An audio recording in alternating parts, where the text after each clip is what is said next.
The beginnings of a cultural genocide, the Civilization Fund Act of 1819. Recently, the United States government published the Federal Indian Boarding School Initiative Investigative Report. The report revealed that between 1819 and 1969, the United States operated or supported 408 boarding schools across 37 states, including 21 schools in Alaska and 7 schools in Hawaii. Sadly, these schools caused immense and irreparable damage to Native American peoples and cultures, something future investigation seeks to more fully illuminate. But what happened in 1819 that established Indian boarding schools, allowing for such harm? On March 3, 1819, the United States Congress passed an act making provision for the civilization of the Indian tribes adjoining the frontier settlements, better known as the Civilization Fund Act of 1819.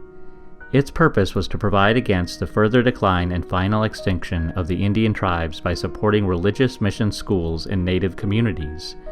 It wasn't until much later in the century that the U.S. used the wording of the Act to establish numerous Native American boarding schools. The Act gave the President, quote, "in every case where he shall judge improvement in the habits and conditions of such Indians practicable, the authority to employ capable persons of good moral character to teach Native people the arts of civilization." The act was championed by Thomas Loraine McKenney, a Quaker who headed the Office of Indian Trade from 1816 to 1822. Then, when the Bureau of Indian Affairs was established in 1824, McKenney was appointed the Superintendent of Indian Affairs, a position he held until 1830.